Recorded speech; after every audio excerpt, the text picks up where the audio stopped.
370 जैसे गंभीर मामले को हमारे देश के यशस्वी गृह मंत्री आदरणीय अमित शाह जी आए और एक पोटली खोले और उन्होंने केवल एक शब्दों में कहा कि आज से 370 समाप्त।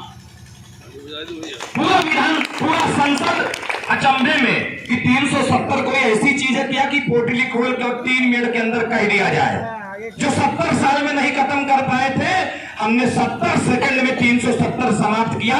और मैं आपसे पूछना चाहता हूं कि 370 समाप्त होने के बाद जो देश में खून की नदियां बहाने की धमकी देते थे, पूरे देश में कहीं मच्छर मारने की हैसियत में नहीं थे। क्यों?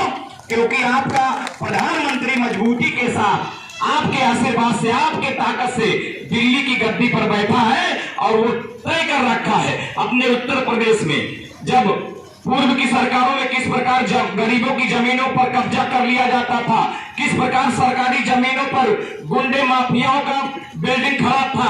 आज मैं दावे के साथ कहना चाहता हूं कि जो इस देश की दिशा और दशा बदलने में कभी काम करते थे गुंडई में, आज वो उनकी बिल्डिंगों पर योगी का बुलडोजर चलकर और जेल की सलाखों के पीछे वो है। ये केवल योगी और मोदी के बस की बात नहीं है। वो जो आपने 2017 और 2014 में कमल वाला बटन दबाकर उनको ताकत देने का काम किया था, और आपके मन में यही बात आया था जब आपने कमल का बटन दबाया था कि इस देश को हम परम वैभव की शिखर पर पहुंचाएंगे। यह देश कभी पूरी दुनिया का मार्गदर्शन करता था, लेकिन आज मुझे लगता है कि जब मोदी जी देश के किसी कोने में जाते हैं और भारत माता की जय बोला जाता है, वंदे मातरम के गीत गाए जाते हैं, तो मुझे नहीं लगता कि सत्तरपुर मंडल के कार्यकर्ताओं का सर गौरव से नहीं ऊंचा होता होगा।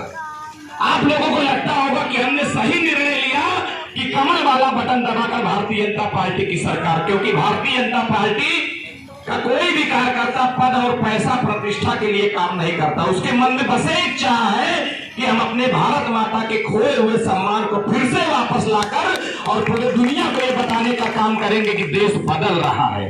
आज मोदी जी के नेतृत्व में, योगी जी के नेतृत्व में जिस प्रकार देश और प्रदेश में हम सभी परिवर्तन देख रहे हैं, निश्चित तौर पर थोड़ा सा समय और चाहिए।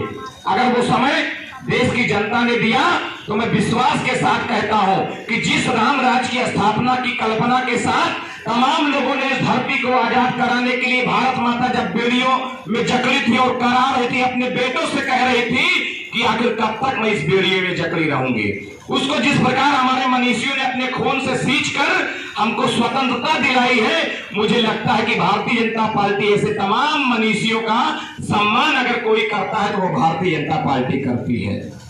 क्यों? क्योंकि कातिलों की टोलियों को रहनुमा बना दिया। ये 2014 के पहले होता था। कातिलों की टोलियों को रहनुमा बना दिया। जो बिगाड़ता रहा मेहदी मागरोलिया, जो सदा वतन की लाज को उभारता रहा और मां भारती के मानचित्र को फाड़ता रहा 2014 के पहले, उसके सर पे रख के ताज हो रही थी आरती, रो रहा था देश प्रेम, रो रही थी भारती।